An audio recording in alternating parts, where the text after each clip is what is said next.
설마 했습니다. 정말로 그 방향으로 가고 있을 거라고는 차마 믿고 싶지 않았습니다. 그런데 방금 공개된 보도 하나가 그 설마를 현실로 바꿔놨습니다. 장윤선 기자의 단독 보도입니다. 김민석 총리가 6.3 지방선거 전후로 총리직에서 물러나 8월 더불어민주당 전당대회에 출마할 가능성이 사실상 100%라는 내용이었습니다. 저는 이 보도를 보는 순간 뭔가가 머릿속에서 딸깍 맞아 떨어지는 느낌을 받았습니다. 그동안 이상하다고 느꼈던 것들, 왜 저렇게 하지, 왜 저게 나오지, 왜 갑자기 저 사람이 공격받지 싶었던 장면들이 한꺼번에 연결되기 시작했습니다. 왜 갑자기 조국을 그렇게 죽이려 했는지, 왜 정청래를 그렇게 집요하게 흔들었는지, 왜 김어준과 유시민이 동시에 악마화의 표적이 됐는지, 왜 문재인 전 대통령까지 끌려나와 민주 진영의 뿌리가 흔들려야 했는지, 이 질문들에 답이 없었습니다. 각각 따로 보면 설명이 안 됐습니다. 그런데 김민석의 8월 출마라는 단 하나의 열쇠를 대입하는 순간 모든 문이 열리기 시작한 겁니다. 결국 8월이었습니다. 결국 전당대회였습니다. 결국 당권이었습니다. 먼저 보도 내용부터 정확히 짚겠습니다. 총리실과 여권 안에서 흘러나온 전망에 따르면 김민석 총리는 지방선거 전후로 총리직을 내려놓고 8월 민주당 당대표 선출을 위한 전당대회에 출마할 것이 사실상 기정사실로 굳어지고 있습니다. 김민석 총리와 매우 가까운 여권 관계자는 직접 이런 입장을 밝혔습니다. 18년간 야인 생활 끝에 국회로 돌아온 김민석 총리는 이재명 정부의 성공과 한국 정치 발전을 위해서라면 그 어떤 역할이라도 하겠다는 생각 속에서 현재 당대표 출마를 고민 중이라고, 꼭 필요한 쓰임새가 있다면 피하지 않겠다는 태도라고 전했습니다. 또 다른 여권 고위 관계자의 말은 더 직접적이었습니다. 김민석 총리는 이번에 100% 출마하는 것으로 안다고 했습니다. 그러면서 이런 말을 덧붙였습니다. 28년 총선까지 2년간 선거가 없다. 대통령 임기는 4년이나 남았다. 이재명 표 개혁 정책의 드라이브를 걸어야 할 적기가 아니냐고. 이 말을 그냥 흘려들으면 안 됩니다. 겉으로는 이재명 정부를 위한다는 명분을 내세우고 있습니다. 그런데 그 명분 아래 무엇이 있는지를 봐야 합니다. 왜 지금입니까? 왜 하필 8월입니까? 왜 이 타이밍에 이 이름이 나옵니까? 그리고 왜 이 보도가 나오기 전까지 민주 진영 안에서 그토록 이상한 일들이 동시다발적으로 벌어지고 있었습니까? 저는 이게 우연이라고 보지 않습니다. 정치에서 이 정도 규모의 동시다발적 흐름이 우연으로 만들어지는 경우는 거의 없습니다. 누군가 판을 짜고 있었다는 겁니다. 그리고 그 판의 목적지가 이제 조금씩 드러나기 시작한 겁니다. 오늘 영상에서는 이 보도가 왜 충격적인지, 그리고 최근 민주 진영 안에서 벌어진 조국, 정청래, 김어준, 유시민, 문재인을 향한 공격들이 이 흐름과 어떻게 연결되는지를 하나씩 짚어보겠습니다. 그리고 그 연결고리의 중심에는 단 하나의 이름이 있습니다. 정청래입니다. 왜 정청래입니까? 왜 그가 이 모든 흐름의 진짜 표적이었을까요? 그 이야기를 지금부터 시작하겠습니다. 정청래가 무능해서 공격받은 게 아닙니다. 이 말을 먼저 분명히 해야 합니다. 오히려 정반대입니다. 정청래는 너무 일을 잘했습니다. 그게 문제였습니다. 생각해 보십시오. 당원들이 원하는 방향을 정확히 읽었고 민주당이 어디로 가야 하는지 선명하게 보여줬습니다. 검찰개혁, 당원 주권, 개혁 입법의 흐름에서 애매하게 물러서지 않았습니다. 흔들릴 때마다 중심을 잡았고 공격받을 때마다 더 선명해졌습니다. 그런데 어느 순간부터 이상한 프레임들이 씌워지기 시작했습니다. 무능하다, 과격하다, 시끄럽다. 중도 확장에 방해된다. 당을 갈라치게 한다. 이 말들을 들으면서 저는 계속 한 가지 질문이 머릿속을 떠나지 않았습니다. 정말 그렇습니까? 정청래가 실제로 무능했습니까? 당원들이 정청래를 외면했습니까? 민주당 지지층이 정청래를 부담스러워했습니까? 아닙니다. 전혀 아닙니다. 그렇다면 왜 이 프레임이 나왔을까요? 누가 만들었고 누구에게 유리한 걸까요? 여기서 한 가지 사실을 직시해야 합니다. 정청래가 연임하면 어떻게 됩니까? 민주당은 더 당원 중심으로 갑니다. 1인 1표제로 강화된 당원 주권이 더 단단하게 뿌리를 내립니다. 검찰 개혁은 타협 없이 밀어붙여집니다. 조국 혁신당과의 관계도 민주 진영 전체의 확장이라는 관점에서 자연스럽게 다뤄질 가능성이 커집니다. 김어준, 유시민 같은 민주 진영 핵심 스피커들과도 호흡이 맞습니다. 당원들이 원하는 개혁 노선이 더 강하고 더 빠르게 움직입니다. 그러면 누가 불편합니까? 관리형 민주당을 원하는 사람들입니다. 당원들의 힘이 너무 커지는 것을 부담스러워하는 사람들입니다. 검찰 개혁을 적당히 속도 조절하고 싶은 사람들입니다. 민주당을 다시 조용하고 말 잘 듣는 정당으로 돌려놓고 싶은 사람들입니다. 그리고 8월 전당대회에서 전혀 다른 당권 구도를 만들고 싶은 사람들입니다. 이 사람들 입장에서 보면 정청래의 연임은 반드시 막아야 합니다. 그것도 조용히 그럴듯한 명분을 달아서. 그래서 무능 프레임이 나온 겁니다. 과격하다는 프레임이 나온 겁니다. 중도 확장에 방해된다는 말이 나온 겁니다. 그런데 여기서 문제가 생깁니다. 정청래를 직접 치기만 해서는 쉽지 않습니다. 당원 기반이 너무 강합니다. 민주당 핵심 지지층이 정청래를 왜 지지하는지 알고 있고 정청래가 무슨 일을 했는지 당원들이 똑똑히 보고 있습니다. 정면으로 부딪히면 오히려 역풍이 옵니다. 그러니까 다른 방법이 필요했습니다. 정청래를 직접 무너뜨리는 게 아니라 정청래를 지탱하는 주변 기반을 먼저 흔드는 방법입니다. 그 첫 번째 표적이 조국이었습니다. 조국은 단순한 개인이 아닙니다. 조국은 검찰개혁의 기억을 상징합니다. 조국이 살아있으면 정청래의 개혁 노선과 자연스럽게 연결됩니다.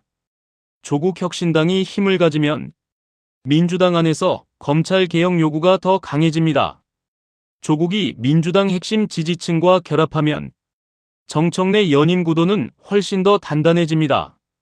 그러니까 조국을 민주당 밖의 사람처럼 만들어야 했던 겁니다. 조국은 부담이다. 조국은 민주당이 아니다. 조국과 가까워지면 중도층이 떠난다. 조국 혁신당과 합당하면 민주당이 위험하다. 이 프레임이 왜 나왔겠습니까? 조국 자체가 두려워서이기도 하지만 더 정확히는 조국과 정청래의 결합이 두려운 겁니다. 조국이 검찰개혁의 기억을 붙들고 정청래가 당원 주권과 개혁 드라이브를 상징하는 상황에서 이 둘이 같은 방향으로 서면 당원들은 더 강하게 결집합니다. 그러면 김민석이든 누구든 8월 전당대회에서 안정, 관리, 국정 경험만으로는 절대 밀어붙이기 어렵습니다. 당원들이 묻기 시작할 테니까요. 검찰개혁은 어떻게 할 겁니까? 조국 혁신당과의 관계는 어떻게 할 겁니까? 정청래가 만들어온 당원 주권 흐름을 왜 꺾어야 합니까? 민주당을 다시 관리형 정당으로 돌리려는 겁니까? 이 질문들이 나오면 당권판은 완전히 달라집니다. 그래서 조국을 먼저 쳤습니다. 그래서 정청래를 무능하다고 몰았습니다. 그리고 거기서 끝나지 않았습니다. 조국을 흔드는 것만으로는 부족했습니다. 정청래를 지탱하는 기반은 그것보다 훨씬 넓었기 때문입니다. 그래서 다음 표적이 등장했습니다. 김어준이었습니다. 김어준이 왜 공격받았겠습니까? 재래식 언론이 만드는 프레임을 정면으로 깨기 때문입니다. 민주 진영 지지층이 어디서 흔들리고 있는지 누구보다 빠르게 짚어내기 때문입니다. 당원들이 놓치기 쉬운 정치적 흐름을 대중의 언어로 풀어내기 때문입니다. 김어준이 살아있으면 어떤 프레임을 씌워도 금방 거칩니다. 정청래를 무능하다고 몰아도 그 왜곡이 빠르게 반박됩니다. 조국을 부담으로 포장해도 그 설계가 드러납니다. 그러니까 김어준을 먼저 무력화해야 했습니다. 과격하다. 갈라치기 한다. 민주당에 도움이 안 된다. 이런 말들이 왜 나왔겠습니까? 김어준의 영향력 자체가 두려웠기 때문입니다. 유시민도 마찬가지입니다. 유시민은 민주 진영의 역사와 논리를 정리하는 사람입니다. 당장 감정적으로 흔들리는 이슈를 긴 역사적 맥락 속에서 설명할 수 있는 몇 안 되는 사람입니다. 민주당 지지자들이 왜 지금 이 싸움을 해야 하는지 언어를 만들어주는 사람입니다. 유시민이 건재하면 관리형 민주당으로의 회귀가 역사적으로 어떤 의미인지 지지자들이 정확히 이해하게 됩니다. 개혁을 멈추자는 말이 민주당의 역사에서 얼마나 이질적인지 선명하게 보이게 됩니다. 그러니까 유시민도 흔들어야 했습니다. 그것도 김어준과 동시에. 이 두 사람이 동시에 공격받은 건 우연이 아닙니다. 이 둘이 함께 살아있으면 어떤 프레임도 오래가지 못합니다. 정청래를 향한 무능 프레임도 조국을 향한 부담 프레임도 모두 이 두 사람의 언어 앞에서 힘을 잃을 수 있었기 때문입니다. 그런데 여기서 끝나지 않았습니다. 더 깊은 곳을 건드리기 시작했습니다. 문재인 전 대통령이 등장했습니다. 왜 문재인입니까? 왜 이미 청와대를 떠난 전직 대통령을 지금 이 시점에 끌어내야 했습니까? 민주 진영의 뿌리를 흔들어야 했기 때문입니다. 김대중, 노무현, 문재인으로 이어진 민주 진보 진영의 역사적 연속성. 이 흐름이 단단하게 살아있으면 새로 판을 짜려는 사람들이 자기 명분을 만들기가 어렵습니다. 그 연속성을 약하게 만들어야 지금까지와 다른 방향이 자연스럽게 받아들여집니다. 개혁의 속도를 늦추자는 말이 당원 주권보다 안정이 먼저라는 말이 검찰개혁은 잠깐 멈추자는 말이 이상하게 들리지 않으려면 그 역사적 기반부터 흔들어야 합니다. 그래서 문재인까지 갈라치기에 이용됐다는 겁니다. 이제 전체 그림이 보이기 시작합니까? 조국 공격, 정청래 무능 프레임, 김어준 악마화, 유시민 흔들기, 문재인 갈라치기. 이것들은 각각 다른 사건이 아닙니다. 하나의 목적을 향해 움직인 하나의 흐름입니다. 정청래 연임을 막는 것, 당원 주권 흐름을 약화시키는 것, 검찰 개혁 강경 노선을 부담스럽게 만드는 것, 그리고 8월 전당대회에서 관리형 당권 구도를 만드는 것. 이 네 가지가 하나로 연결됩니다. 그리고 이 과정에서 결정적인 정황이 하나 더 있습니다. 이현주가 익명의 국무위원과 나눈 텔레그램 대화가 공개됐을 때를 기억하십니까? 밀약, 타격 소재, 밀약 여부 밝혀야. 이 단어들이 오간 직후 관련 보도들이 쏟아져 나왔습니다. 누군가 판을 짜고 있었다는 증거입니다. 개별 공격처럼 보였지만 사실은 하나의 설계도 위에서 움직이고 있었다는 겁니다. 그렇다면 이제 진짜 질문이 남습니다. 이 모든 흐름이 8월 전당대회를 향한 사전 정지 작업이었다면 지금 민주당 당원들은 무엇을 봐야 하는 걸까요? 그리고 8월 전당대회는 우리에게 정확히 무엇을 묻고 있는 걸까요? 이제 질문을 바꿔야 합니다. 김민석이 출마하느냐 안 하느냐가 아닙니다. 진짜 질문은 따로 있습니다. 민주당이 어디로 가느냐입니다. 저는 김민석 총리가 8월 전당대회에 출마하는 것 자체를 반대하지 않습니다. 오히려 나오는 게 맞습니다. 당권을 원하면 나오면 됩니다. 민주당을 이끌 비전이 있으면 당원들 앞에서 말하면 됩니다.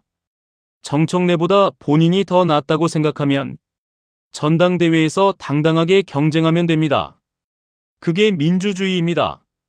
그게 민주당다운 방식입니다. 제가 우려했던 건 따로 있었습니다. 김민석이 총리직에 그대로 앉아 있으면서 직접 출마는 하지 않고 그런데 뒤에서는 전당대회판에 영향을 미치는 그림이었습니다. 숨어서 흔드는 것, 책임은 지지 않으면서 결과만 가져가려는 것, 저는 그게 훨씬 더 위험하다고 봤습니다. 적어도 전면에 나서면 당원들이 직접 판단할 수 있습니다. 김민석의 비전이 무엇인지, 검찰 개혁에 대한 입장이 무엇인지, 당원 주권을 어떻게 볼 것인지, 조국 혁신당과의 관계를 어떻게 할 것인지, 이 모든 것을 당원들 앞에서 직접 말해야 합니다. 그리고 당원들이 선택하면 됩니다. 그게 정상입니다. 그게 민주적입니다. 그런데 당원들은 지금부터 눈을 크게 떠야 합니다. 단순히 누가 나오느냐를 보는 게 아니라 그동안 무슨 일이 있었는지를 정확히 기억해야 합니다. 누가 정청래를 무능 프레임으로 몰았는지, 누가 조국을 민주당 밖의 사람처럼 만들려 했는지, 누가 김어준과 유시민을 동시에 흔들었는지, 누가 문재인 전 대통령을 갈라치기에 이용했는지, 누가 이재명 대통령의 이름을 자기 당권 구도에 쓰려 하는지, 이걸 기억해야 합니다. 그리고 그 기억 위에서 선택해야 합니다. 8월 전당대회는 단순한 자리 싸움이 아닙니다. 민주당의 방향을 결정하는 선거입니다. 앞으로 2년, 28년 총선까지 민주당이 어떤 정당으로 서 있을지를 결정하는 선거입니다. 선택지는 명확합니다. 정청래가 상징하는 당원 주권과 선명한 개혁으로 갈 것인가? 아니면 관리형 안정론으로 돌아갈 것인가? 조국 혁신당과 함께 민주 진영의 힘을 키울 것인가? 아니면 조국을 부담으로 몰아 고립시킬 것인가? 검찰 개혁을 끝까지 밀어붙일 것인가? 아니면 또다시 적당히 봉합하고 미룰 것인가? 이재명 대통령의 이름으로 진짜 개혁을 완수할 것인가? 아니면 그 이름을 빌려 자기 권력을 만들 것인가? 이 선택이 8월에 걸려 있습니다. 저는 김민석 총리가 출마하는 것을 환영합니다. 숨어 있는 것보다 낫습니다. 뒤에서 흔드는 것보다 낫습니다. 나와서 경쟁하면 됩니다. 김민석도 한 명의 후보일 뿐입니다. 정청래도 한 명의 후보입니다. 당원 앞에서는 모두가 평등합니다. 그런데 당원들은 기억해야 합니다. 전당대회장에 서기 전에 어떤 일들이 있었는지를, 누가 어떤 방식으로 이 판을 만들어 왔는지를. 퍼즐은 이미 맞춰지고 있습니다. 설마 했던 것들이 하나씩 현실이 되고 있고 이상하다고 느꼈던 흐름들이 하나의 선으로 연결되고 있습니다. 결국 8월이었습니다. 결국 당권이었습니다. 결국 정청래 연임 저지가 핵심이었습니다. 이제 공은 당원들에게 넘어왔습니다. 누가 민주당의 뿌리를 지킬 사람인지, 누가 검찰 개혁을 완수할 사람인지, 누가 당원 주권을 강화할 사람인지, 그리고 누가 이재명의 이름으로 자기 권력을 만들려는 사람인지, 이 질문에 답하는 것, 그게 지금 민주당 당원들에게 주어진 가장 중요한 숙제입니다.